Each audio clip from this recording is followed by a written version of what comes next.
Hey everybody, welcome back to BPJ Game Station where we game to please.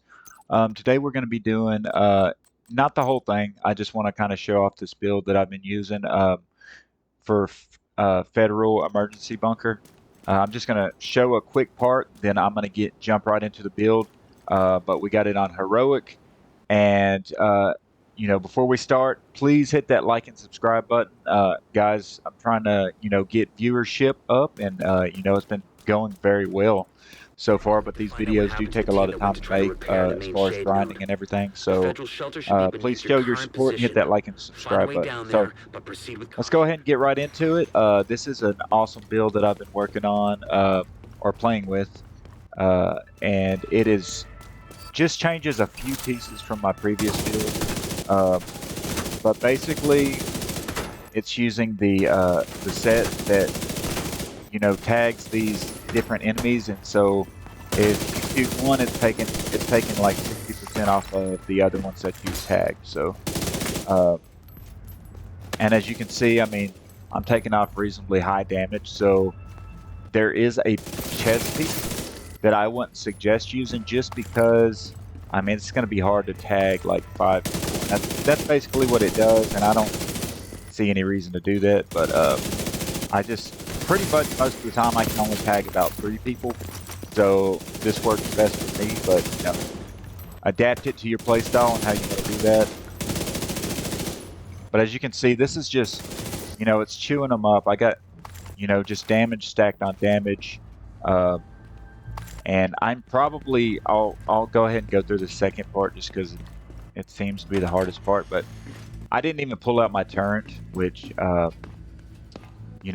thinking about it, I might want to get like a just put the blinding firefly back on, because sometimes it's hard to get behind the bigger enemies. Shoot them in their backpack and in their weak spot. But still, the turret does take their attention. So either the turret or the striker.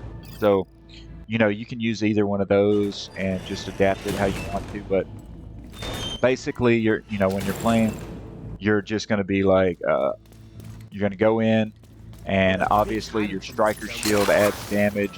But I'm going to try to tag at least 3 enemies, and so this one didn't get tagged, but tagged now, and so that's hurting that other one up there as well. So you're just doing random damage to them, and I mean, people are just falling, they'll just start dying. You're like, okay, cool.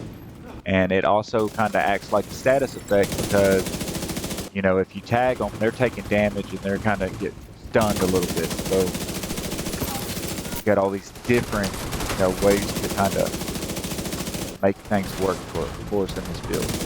So I got 3 people tagged now. I'm shooting that one guy there and actually taking damage to all these other ones as well. So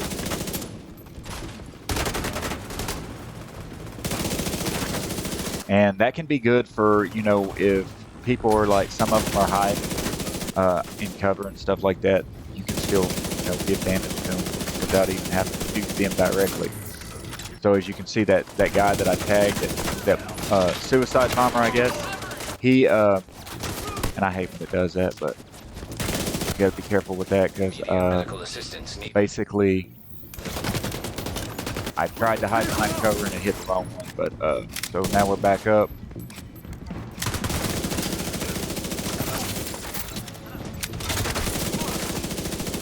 The light machine guy, I mean, these guys seem like they're harder than some of the heavies, so I hate them guys. But so we got 3 tags. That that takes a lot of damage off them guys, and I've seen it take off. If I'm close and I got my shield up and all that stuff and hitting them like that, I've seen it take off 800,000 at points, like when you're getting all the criticals and stuff. So gotta get behind here. So yeah, like I said, those light machine gun guys, they'll take your shield away fairly quickly, so you just got to be careful with that. But just like with any build, these guys, if you give them a open target, they're going to just bust your shit up. But pretty much, I mean, that kind of showed off everything that I wanted to show. So just going to go back to the base and we'll start looking at the build and just exactly how I put it together.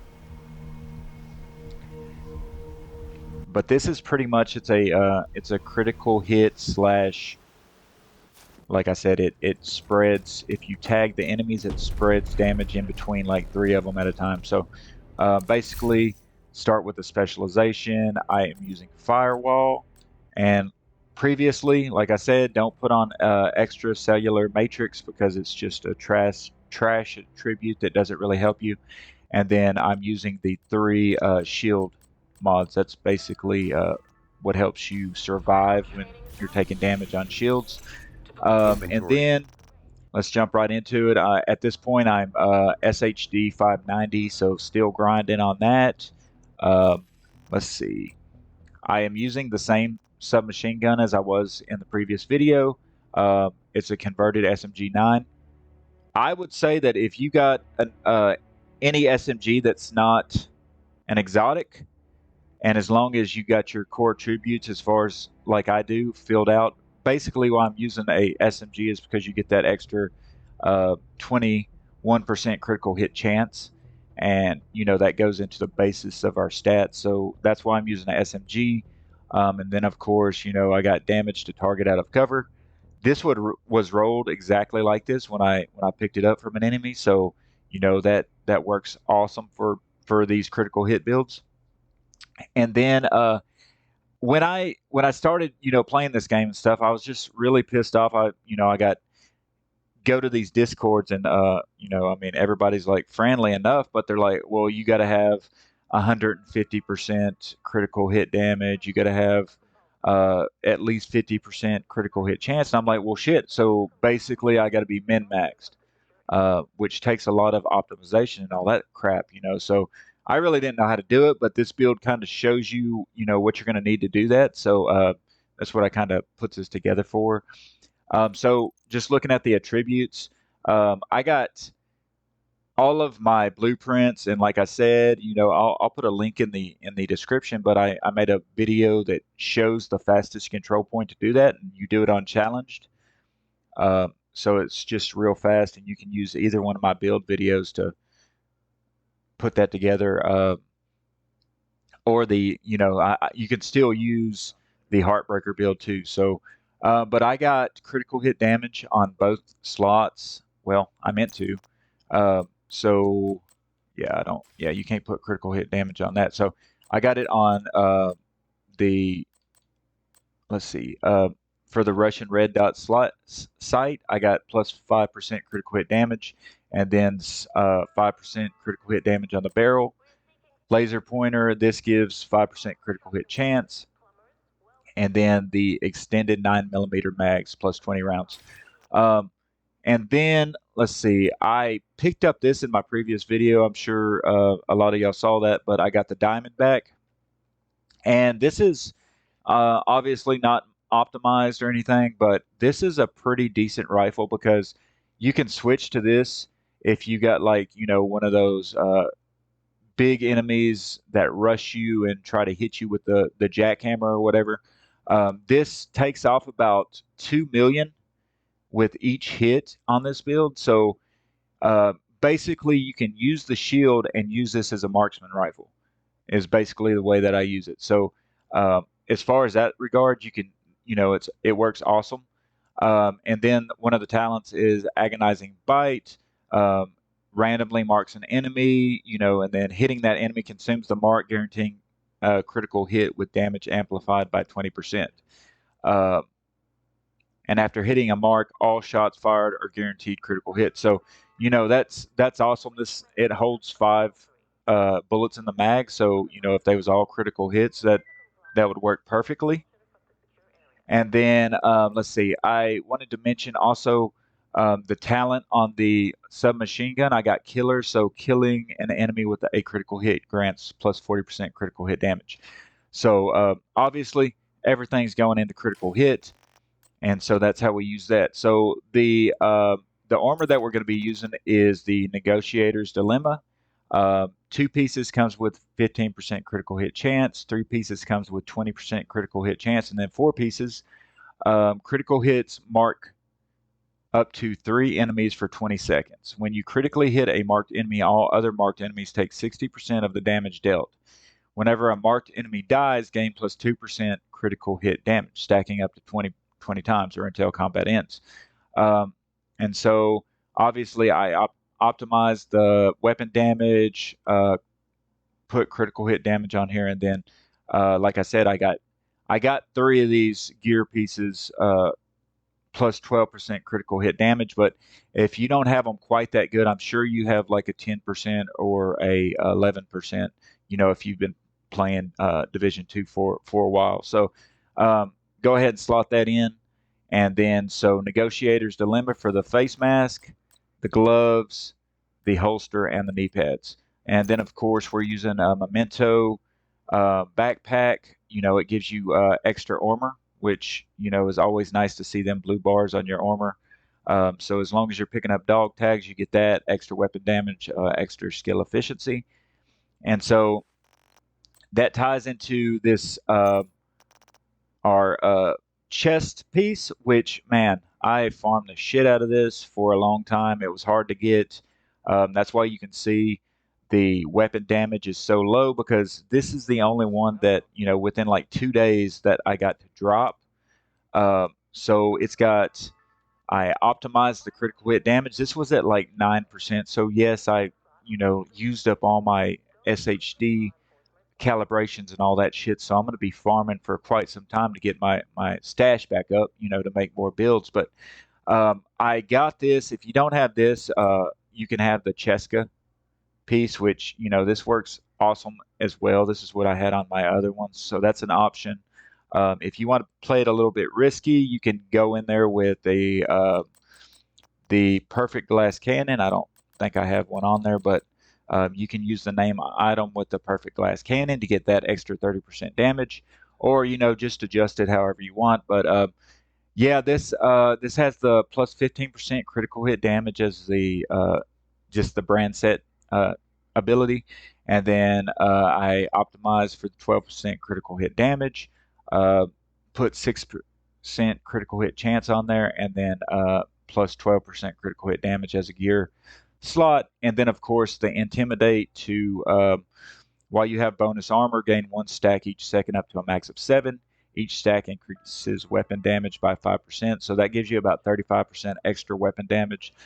So very nice. Always helpful to get that. So that's how we got that set up. Like I said, that gear piece is a tough one to come by. So you might want to just slot in the Cheska piece or whatever you got to help you out with that. But I think the most important thing is the Intimidate talent.